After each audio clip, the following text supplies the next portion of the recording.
Have you ever wondered why we make irrational decisions when we know what's best for us? Welcome to the fascinating world of our mind and its workings as outlined in the book Thinking Fast and Slow by Nobel laureate Daniel Kahneman. This book is an insightful journey into the two systems that govern our thinking, System 1 and System 2. Let's start by understanding these two systems. System 1 operates automatically and quickly, with little or no effort and no sense of voluntary control. It's like your gut feeling or intuition. Imagine yourself catching a flying ball. You don't deliberate or calculate, you just act. That's System 1 at work. On the other hand, System 2 is slow, deliberate, and effortful. It requires concentration and mental effort. Think of a time when you were solving a complex math problem or making a decision about a significant investment. You probably analyzed, weighed the pros and cons, and then decided. That's your System 2 in action. Now, you might wonder, why do we need to know about these two systems? Here's why. These two systems guide our thinking and decision-making process. System 1 is often in charge and it's incredibly efficient, providing us with instant answers. It's great for making quick decisions, but it can sometimes lead us astray, making us vulnerable to biases and errors in judgment. That's where System 2 comes in. It's our critical, analytical mind that can evaluate the intuitive decisions of System 1. It's slower, yes, but it's also more reliable. However, it's also lazy and would rather not work if it can help it. The key to making better decisions lies in understanding when to let System 1 lead and when to engage System 2. So, our minds are a complex interplay of these two systems, each with its strengths and weaknesses, each influencing the other in myriad ways. The beauty lies in achieving a balance between the two, using each where it works best. So, to make better decisions, we need to understand when and how these two systems interact and influence our thinking. Why do we often overestimate the likelihood of events with greater availability in our memory? A fascinating question that leads us into the realm of heuristics and biases. Heuristics, in the simplest terms, are mental shortcuts that our minds take when making decisions. Our brains are constantly processing a vast amount of information, and in order to do this efficiently, they often use these shortcuts. Now let's imagine you're trying to decide whether to carry an umbrella. Your mind quickly recalls the last few times it rained, an example of the availability heuristic. It's a mental shortcut where we make judgments about the probability of events based on how easy it is to think of examples. So, if it rained heavily in the last couple of days, you might overestimate the chances of rain today. However, like a shortcut on a map that might lead to a dead end, these mental shortcuts can sometimes lead us astray. These are what we call biases. Biases are systematic errors that can influence our decisions and judgments. They're like a glitch in our mental programming that can skew our perception of reality. Take the confirmation bias, for instance. This is when we tend to favor information that confirms our existing beliefs or values, while ignoring or discounting information that contradicts them. Let's say you believe that all dogs are friendly. You are likely to remember your positive encounters with dogs and overlook instances when dogs were aggressive or unfriendly. This bias can lead to a skewed perception of reality, making you believe that all dogs are indeed friendly, which might not be the case. Or consider the hindsight bias, where we tend to view events as more predictable than they were before they happened.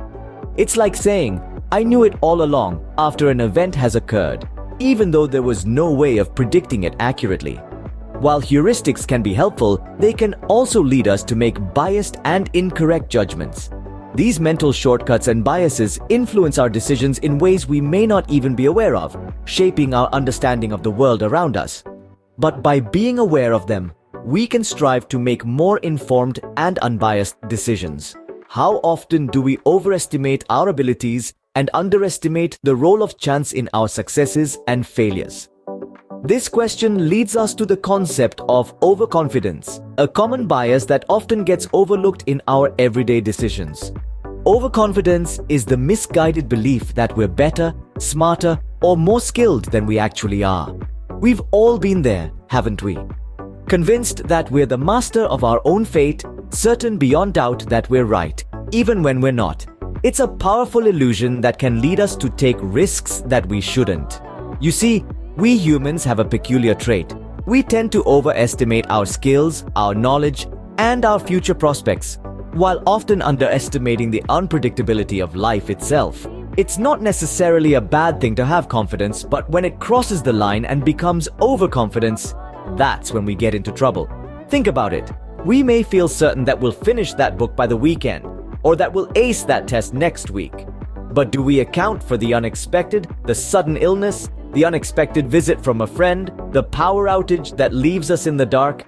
Often, we do not. And that's where overconfidence can lead us astray. Recognizing our potential for overconfidence can help us make more accurate judgments. It's about understanding our limitations, acknowledging the role of chance, and being willing to question our assumptions. It's about not letting our confidence blind us to the realities of our situation. So, the next time you're sure you've got it all figured out, pause. Ask yourself if you're being realistic or if you're falling prey to the illusion of overconfidence. Are you really as prepared as you think you are?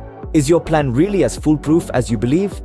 By recognizing and checking our overconfidence, we can avoid costly mistakes and make more informed decisions. Because at the end of the day, it's not just about believing in ourselves, it's about understanding our capabilities, our limitations, and the randomness of life. Only then can we truly navigate the world with wisdom and grace. Why do we fear losses more than we value gains? This intriguing question brings us to the heart of the prospect theory. A pivotal concept in behavioral economics, the prospect theory offers a window into our decision-making processes, especially when risks are involved. When faced with a choice, we humans don't always act as cold, rational number crunchers. Our decisions are often influenced by our emotions, our fears, and our hopes. The prospect theory, proposed by psychologists Daniel Kahneman and Amos Tversky, encapsulates this beautifully. It suggests that we value losses and gains differently, and this disparity influences our choices. Here's the crux of the matter. We are more willing to take risks, to avoid losses, than to achieve gains. This tendency is known as loss aversion. Think about it. Would you rather risk losing $100 you already have, or take a gamble to gain $100? Most of us would choose the latter. The pain of losing something we possess is often perceived as greater than the pleasure of gaining something of equal value. Now, you might wonder, why does this matter? Well, understanding loss aversion has profound implications. It can help us make more rational decisions when faced with potential gains and losses. It can guide us in our financial investments, our career choices, even our personal relationships. Imagine you're contemplating a job change. The new job offers a higher salary but also involves more responsibilities. Your aversion to loss might make you focus more on the potential risks, the added stress, the longer hours than the potential gains. But being aware of this bias can help you weigh these factors more objectively, leading to a more rational decision.